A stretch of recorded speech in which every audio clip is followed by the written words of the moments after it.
오늘 말씀은 이어서 에베소서 1장 끝까지 23절까지 같이 보겠습니다. 성도들을 향한 기도 제목이라는 제목으로 우리 말씀 나누기를 원합니다. 제가 좀 몸이 이렇게 감기가 걸려서 안 좋았는데 많이 좋아졌습니다. 관심을 많이 가져주시고 기도해 주셔서 좋아졌는데 목이 조금 돌아오지 못해서 컨디션은 괜찮습니다. 그래서 기도해 주셔서 감사하고 또 은혜의 말씀 가운데 또 기도까지 오늘 이 밤 또 은혜가 있기를 축복합니다. 오늘 말씀은 이제 바울의 기도 제목이라고 또 나와 있는 이 소주제도 있는데 15절부터 본격적으로 사도 바울이 이 성도들을 향한 메시지를 이 기도 제목에 담아서 전하게 됩니다. 이 바울은 에베소 교회 성도들에게 이 편지를 하면서 그들이 잘 믿음을 지키고 자라갔던 점들, 또 그렇지만 또 부족하여서 더 권면하고 싶은 내용들을 함축해서 많이 담고 있습니다. 이 바울은 예수님 오시고 주후 1세기죠. 이방 지역에서 가장 많은 복음을 활발히 전한 자이기도 합니다. 이 사도 바울의 복음 전파의 특징은 한 곳에 머무르지 않고 여러 곳을 이동하여서 순회한 순회 선교사라고도 하는 이 특징을 갖고 있습니다. 어느 정도 이 그룹과 교회가 세워지면 또 이동해서 또 교회를 세우고 그런 과정을 겪다 보니까 그 전에 이전의 과거에 세웠던 교회들의 문제와 소식을 듣고 차마 가지 못하는 상황에 여러 편지를 하게 되는 것이죠. 이 3년 정도 시간 동안 이 소아시아 지방의 이 에베소라는 이 시티에서 이 3년 동안 참 집중하고 또 애정을 갖고 사역한 곳입니다. 지금 이 편지를 쓰고 있는 이 사도 바울은 이 로마에 구금되어 있는 갇혀 있는 상태입니다. 그러니까 당시에 이 로마에 갇혀 있던 사도 바울은 조금은 자유한, 그러니까 이 갇혀 있는 이 장소에서 사람들이 좀 드나들 수도 있고 편지도 주고받을 수 있는 조금은 자유한 상태의 구금 상태라고 볼 수 있습니다. 그곳에서 이제 에베소를 향한 마음을 다한 글을 쓰고 있는 것이죠. 우리가 2주에 걸쳐서 1장 내용을 봤는데 이 초반 내용을 살펴보면 하나님께서 우리를 예정하시고 선택하셔서 이 사랑 가운데 양자를 삼으시고 아들 그리스도와 공동의 상속자로 세우셨다. 이런 어마어마한 축복을 받은 너희들이다라는 것을 천명해 주는 것이죠. 이것을 성령이 또한 보증해 주고 그 영광을 찬송하게 하셨다. 그러니까 단순히 우리를 부름은 예정으로 끝나는 것이 아니라 우리를 부른 이후에도 성령으로 보증하사 우리의 삶 속에 걸쳐서 찬송하는 삶을 살도록 하셨다라는 것이죠. 이 14절까지 오늘 본문의 전절까지인데 이 수많은 문장을 한 문장으로 한 호흡으로 내뱉으면서 우리에게 이 땅 가운데 살아가는 이유와 또 목적이 무엇인지를 분명하게 드러냈습니다. 그러면서 이제 오늘 말씀은 이 사도 바울이 그런 귀한 너희들에게 향한 나의 기도 제목을 이제 보이는 것입니다. 이것은 크게는 이제 우리 교회의 성도들의 기도 제목이 되기도 하고 또 특별히 리더자들 또 목회자들의 기도 제목이 되기도 합니다. 그래서 그 기도 제목을 살피면서 우리가 신앙에 나아가야 할 방향성을 보기를 원합니다. 한번 15절을 첫 절을 다시 한번 읽어볼까요? 시작. 이로 말미암아 주 예수 안에서 너희 믿음과 모든 성도를 향한 사랑을 나도 듣고. 사도 바울이 중요한 기도 제목 전에 내용을 이야기하는데 주 안에서 너희 믿음과 모든 성도를 향한 사랑을 내가 들었다. 근데 이 앞에 수식이 뭐죠? 이로 말미암아. 그러니까 앞에서 그렇게 너희들을 선택해서 주 예수 그리스도의 은혜로 믿음 생활을 하게 하는 그것으로 말미암아 너희가 이 믿음과 모든 성도들을 향한 사랑을 실천하고 있다라고 전합니다. 그러니까 이 믿음과 사랑을 잘 실천함에 있어서 그리스도가 예정하시고 너희를 양자 삼으신 그 은혜 때문에 너희가 이 신앙생활을 할 수 있다는 것을 알려주는 것이죠. 그러니까 우리의 신앙은 내 은사나 능력이 괜찮아서 내가 겪은 신앙의 경험이 쌓여져서 잘 되는 것이 아니라 결국 우리가 실천하는 믿음과 사랑은 오직 그리스도의 은혜 안에서 되어진다라는 것입니다. 그러니까 누가 신앙생활을 잘 못하고 넘어지고 실수한다 할지라도 그리스도 은혜 안에서 되어진 것이기 때문에 서로 정죄하고 넘어뜨리는 것이 아니라 다시 세워주고 위로해야 한다라는 것이죠. 그래서 기독교 공동체의 근간의 요소인 이 믿음과 사랑에 대해서 먼저 선언해 주고 있습니다. 우리 신앙의 기초 중에 기초죠. 믿음과 사랑입니다. 너희 믿음과 모든 성도를 향한 사랑을 나도 들었다. 너희 신앙의 방향이 잘 그리스도 은혜하는 가운데 흘러가는 것을 들었다라는 것이죠. 이 믿음과 사랑은 그냥 단순히 얘기한 것이 아니라 이 성경 전체에 우리가 특별하게 신앙의 기초로 삼고 있는 요소라는 것을 알 수 있습니다. 요한일서 3장 23절에서 이렇게 말해주고 있는데요. 요한일서 3장 23절입니다. 앞에 있습니다. 시작. 그의 계명은 이것이니 곧 그 아들 예수 그리스도의 이름을 믿고 그가 우리에게 주신 계명대로 서로 사랑할 것이니라.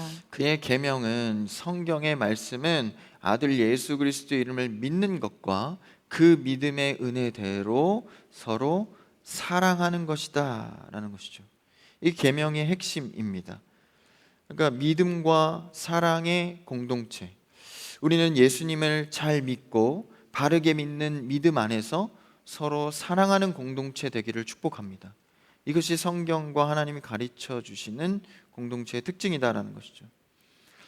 믿음이 있고 행함이 없으면 그건 죽은 믿음이죠. 무슨 유익이 있겠습니까?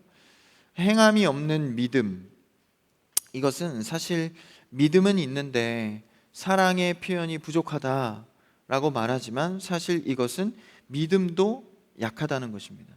믿음과 사랑은 한 쌍이라는 것이죠. 그렇다면 사랑하지 못하고 이해하지 못하고 품어주지 못한다는 것은 다시 말하면 믿음이 약하다라는 것입니다. 그러니까 믿음이 나는 굳건해 라고 하면서 사랑하지 않는 것은, 이것은 성경에서 자연스러움이 아니다라는 것이죠. 반대로 사랑이라는 행함은 큰데 믿음이 적을 수 있나요? 그것도 가능하지 않습니다. 오히려 더 큰 문제죠. 믿음 없이 사랑의 행위만 하는 것은 울리는 꽹과리에 불과합니다. 잘못된 믿음으로 사랑하는 것은 인본적인 사랑인 것이죠. 결국 한계가 있고 능력이 없는 사랑입니다. 그래서 이 내용은 큰 주제를 일단 먼저 던진 겁니다. 사랑과 믿음 가운데, 이것은 모두 주의 은혜 가운데 우리가 행하고 있다. 그러니까 우리 안에 주어진 이 믿음과 사랑은 우리가 스스로 실천할 수 없기 때문에 15절 이전에 계속해서 얘기했던 그리스도가 주시는 이 부요함, 풍성함, 이것이 너희의 믿음과 사랑을 가능하게 했다라는 것이죠. 이것을 너희가 아느냐? 이것을 너희가 인식하고 믿음과 사랑의 신앙생활을 하고 있느냐? 나는 그것에 감사한다. 그러니까 성도가 잘 되고 교회가 부흥하고 공동체와 가정이 잘 되는 것에 있어서 우리는 먼저 주님 앞에 감사해야 합니다. 그 인식은 어디로부터 나오는 고백이죠? 모든 은혜가 주님으로부터 출발하였습니다 라는 고백입니다. 그래서 여러분, 요청의 기도, 서원의 기도도 많이 하셔야 되지만 감사의 기도도 풍성한 여러분 되기를 축복합니다. 주님으로부터 온 믿음입니다. 주님 덕분에 내가 사랑을 실천할 수 있습니다. 내가 이렇게 부유한 신앙생활을 하는 것은 주님의 예정하신 그 사랑과 나를 양자 삼아 주신 은혜 덕분입니다. 나는 그것에 감사한다. 사도 바울이 말하고 있는 것이죠. 그래서 떨어져 있는, 그러니까 소아시아 지역에서 로마면 굉장히 먼 거리인데, 이 떨어진 로마에 구금된 상태의 사도 바울이 그들을 위해서 할 수 있는 것, 최고의 사역은 그들을 위해서 기도하는 것입니다. 이런 주님께 감사하며 너희를 위해서 나는 이런 기도를 한다. 여러분, 교회 사정이나 성도의 사정을 듣고 우리는 무엇보다 큰 은혜를 줄 수 있는 것은 그를 위해 기도하는 것입니다. 그래서 무엇보다도 우리는 성도와 교회를 위해서 기도하는 신앙이 되어야 한다는 것이죠. 사도 바울이 구금되어 있는 상태에서도 이런 기도를 너희를 향해서 하고 있다라고 말하고 있습니다. 한번 15절, 16절 본문 두 절을 한번 같이 읽어볼까요? 시작. 이로 말미암아 주 예수 안에서 너희 믿음과 모든 성도를 향한 사랑을 나도 듣고 내가 기도할 때 기억하며 너희로 말미암아 감사하기를 그치지 아니하고. 에베소의 성도를 향한 이제 기도를 시작하면서 그 감사의 제목, 너희를 사랑하고 감사한 가운데에 기도한다라는 것을 말해주고 이제 기도를 하는 것이죠. 교회 그리고 성도를 향한 기도 제목 무엇일까요? 한번 그 다음 절 17절을 읽어볼까요? 시작. 우리 주 예수 그리스도의 하나님 영광의 아버지께서 지혜와 계시의 영을 너희에게 주사 이것이 첫 번째 기도 제목입니다. 뒤에를 안 읽었나요? 계속 알게 하시고부터 읽어볼까요? 시작. 알게 하시고. 여기까지인가요? 제가 속았네요. 네. 17절이 바로 첫 번째 기도 제목입니다.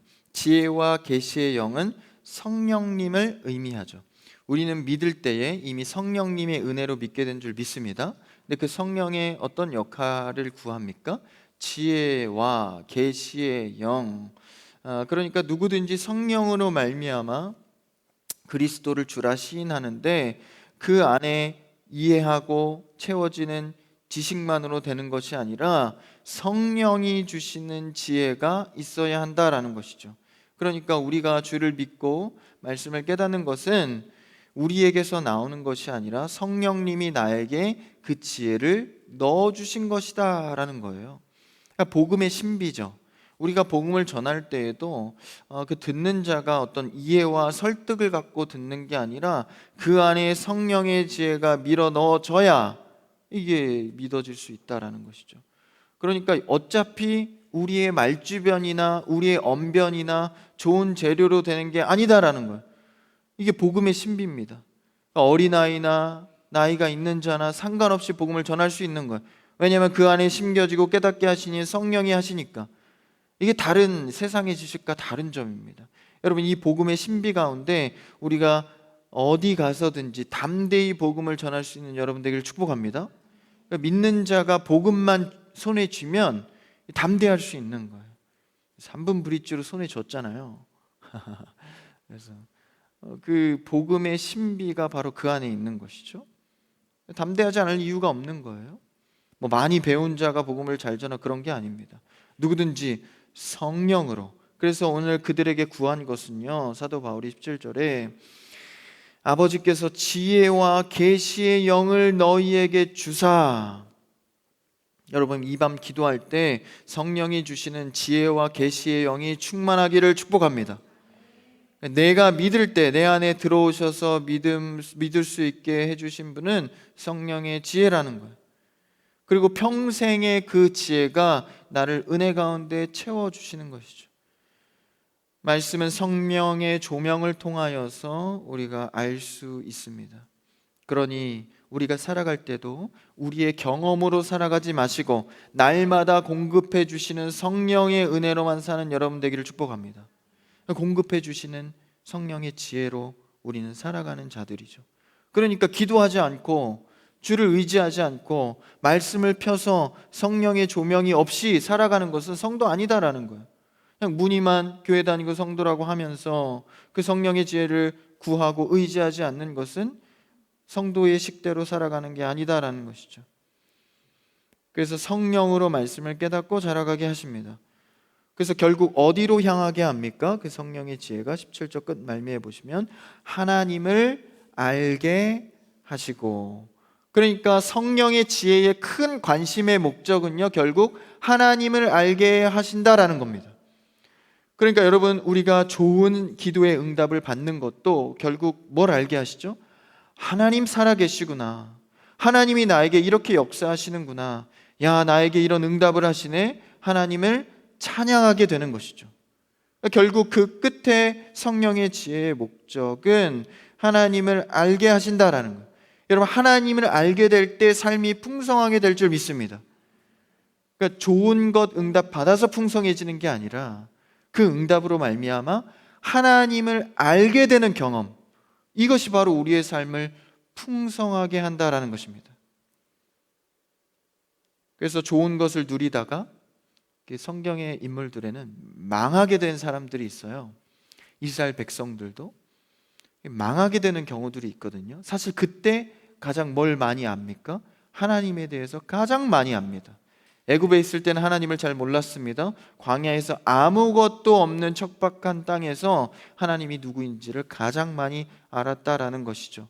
그래서 우리는 기도 응답, 또 기도의 소리를 통하여서 하나님을 알아가게 되기를 축복합니다. 이게 성령의 지혜의 목적이다라는 거예요.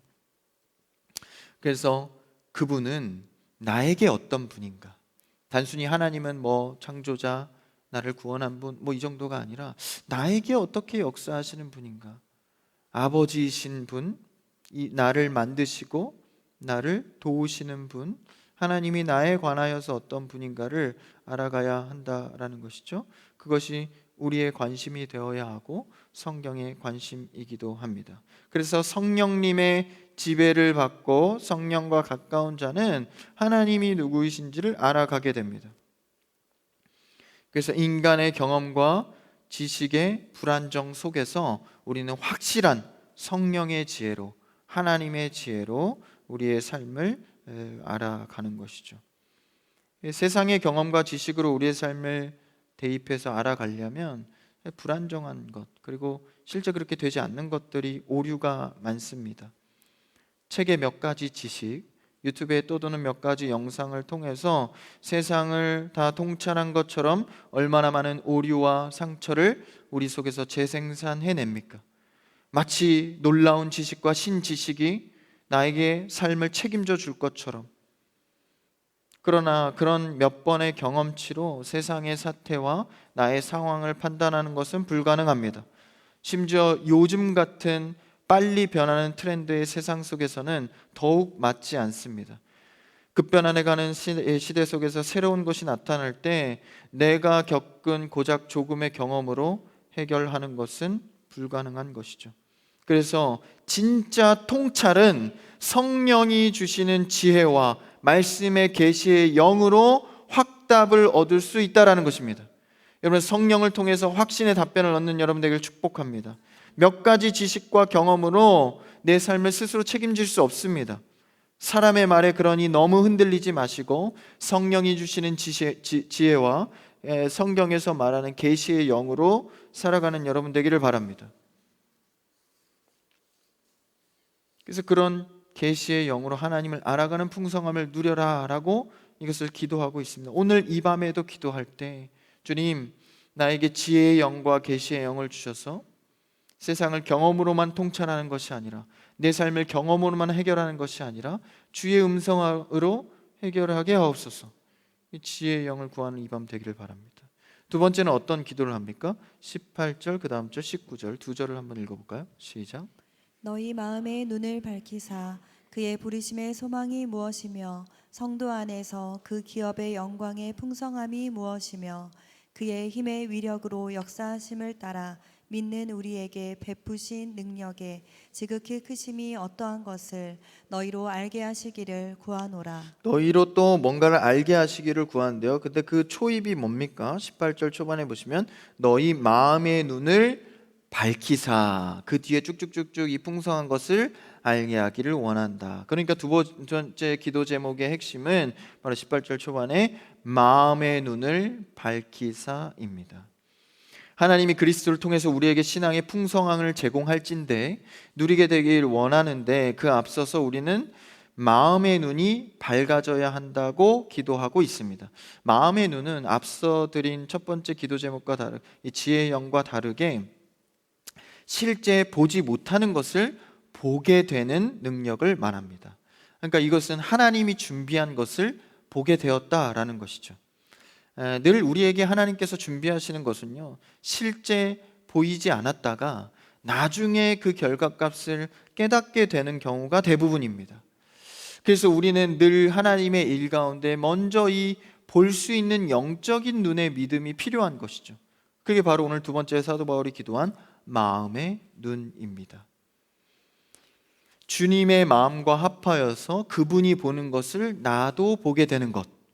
그러면 세상에서 수많은 헷갈리는 것들을 본다 할지라도 흔들리지 않고 좌면우고하지 않고 그가 보는 것을 나도 보니 담대한 믿음으로 나아갈 수 있다라는 것입니다. 그러니까 이것은 그래도 세상에 이런 것들이 보이지만 무조건 잘 되게 하실 거야 라고 믿음만으로 그냥 사람의 믿음만으로 나아가는 것이 아니라 영의 눈으로 뭔가 실제 보고 믿는다라는 것입니다. 그러니까 이 본다는 것은 물리적인 눈으로 보는 게 아니라 영적인 확신을 갖게 된다라는 것이죠. 여러분, 믿음 생활은 영의 눈으로 실제 보는 것입니다. 기도하다가 여러분 영의 눈으로 확신을 갖는 여러분 되기를 축복합니다. 이렇게 신앙생활 하다 보면 보이지 않는 것만 이제 따라간다고 생각하지만 영의 눈이 밝은 자들은요, 어떠한 사람들이 보지 못하는 또 다른 영의 세계를 보고 확신하고 있는 것입니다. 진짜 믿음의 실력자들은 영의 눈이 밝습니다. 그래서 여러분 가정을 위해서 기도할 때도 가족 구성원들이 또 자녀들이 영의 눈이 밝아질 수 있도록 기도하는 여러분 되기를 축복합니다.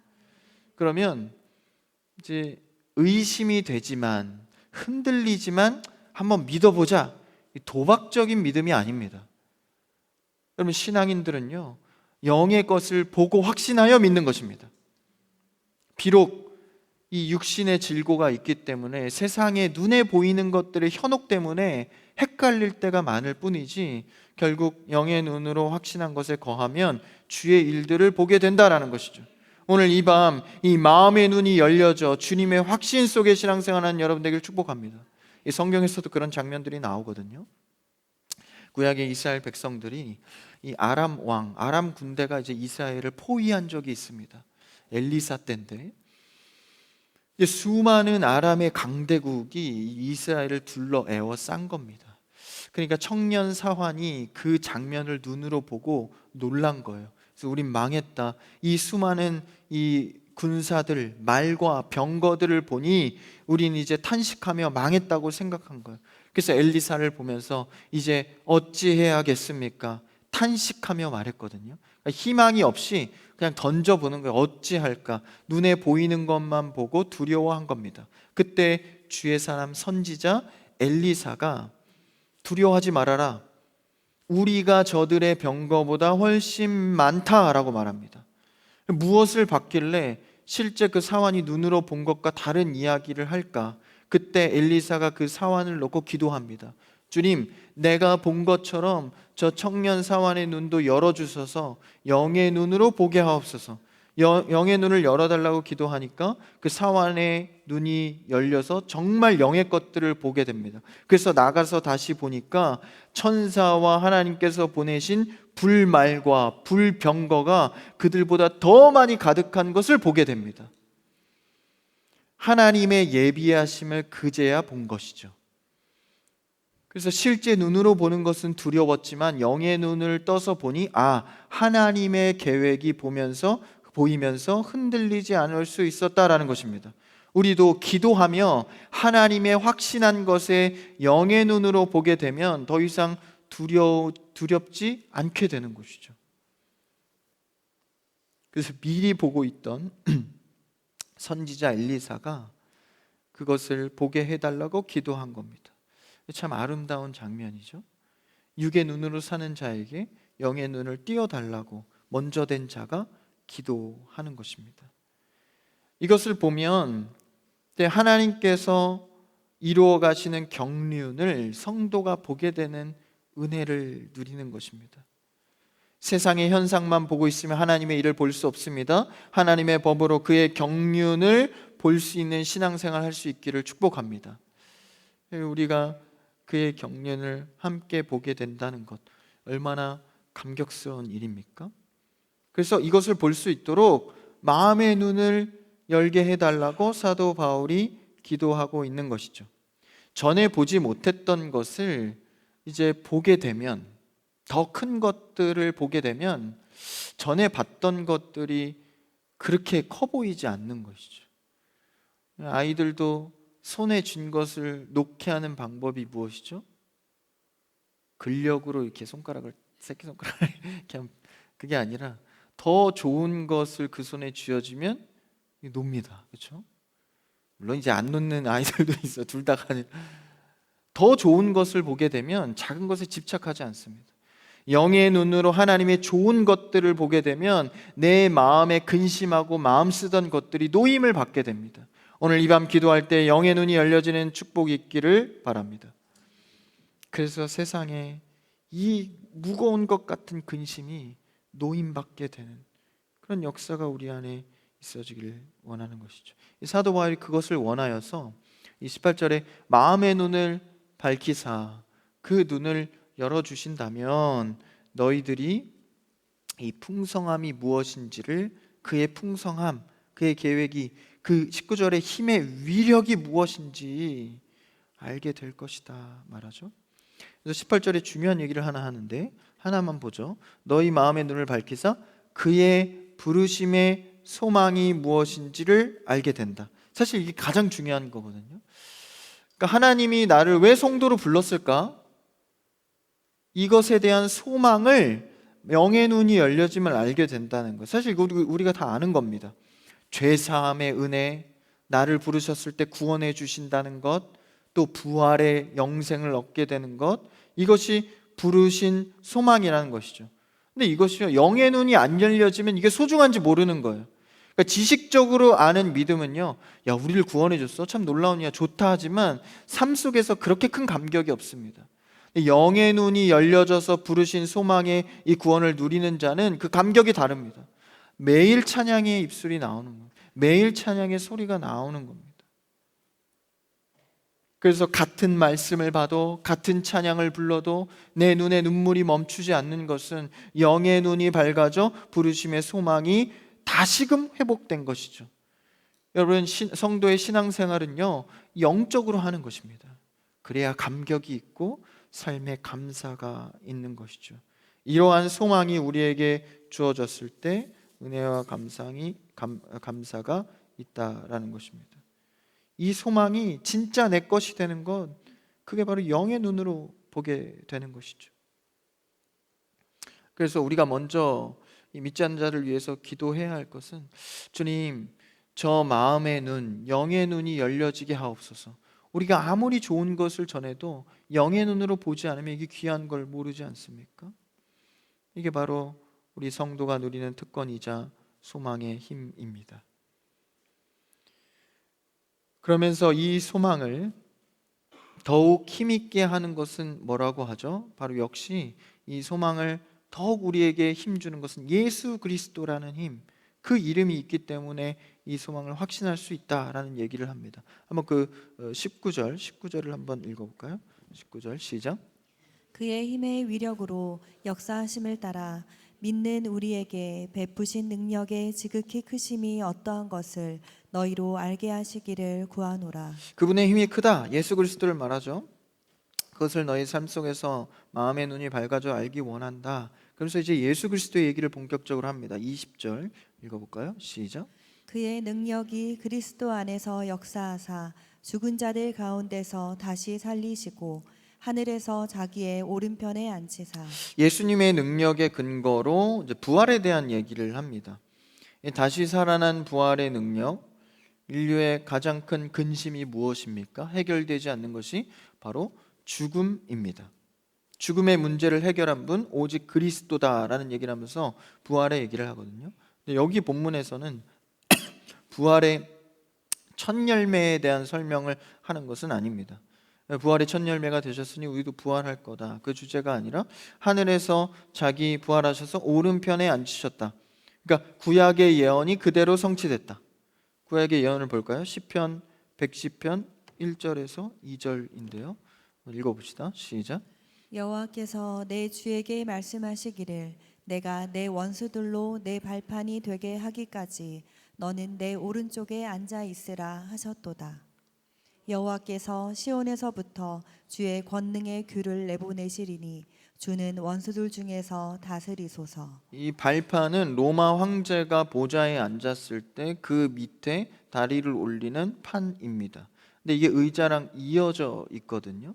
그러니까 오른쪽에 주님이 계신데 그 세상 아래, 그러니까 발 밑에 두셨다는 세상 모든 통치와 권력을 그 발 앞에 두셨다라는 거예요. 그러니까 하나님께서 그를 예언의 성취대로 부활하시고 우편에 앉히셔서 발 밑에 세상을 두셨다. 그러니까 예수님의 이름으로, 예수님의 이름에 모든 것이 꿇게 하셨다.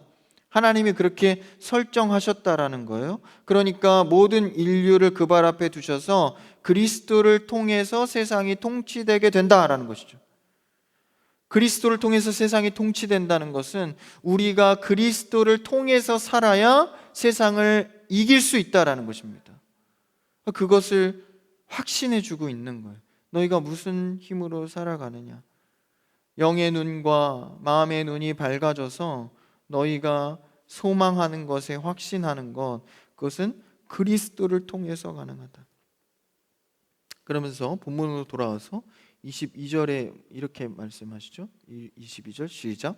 또 만물을 그의 발 아래에 복종하게 하시고 그를 만물 위에 교회의 머리로 삼으셨느니라. 복종하게 하셨다. 심지어는 교회의 머리로 삼으셨다, 삼아 주셨다라는 표현입니다. 이게 그래서 교회의 머리로 그리스도를 주셨다라는 거예요.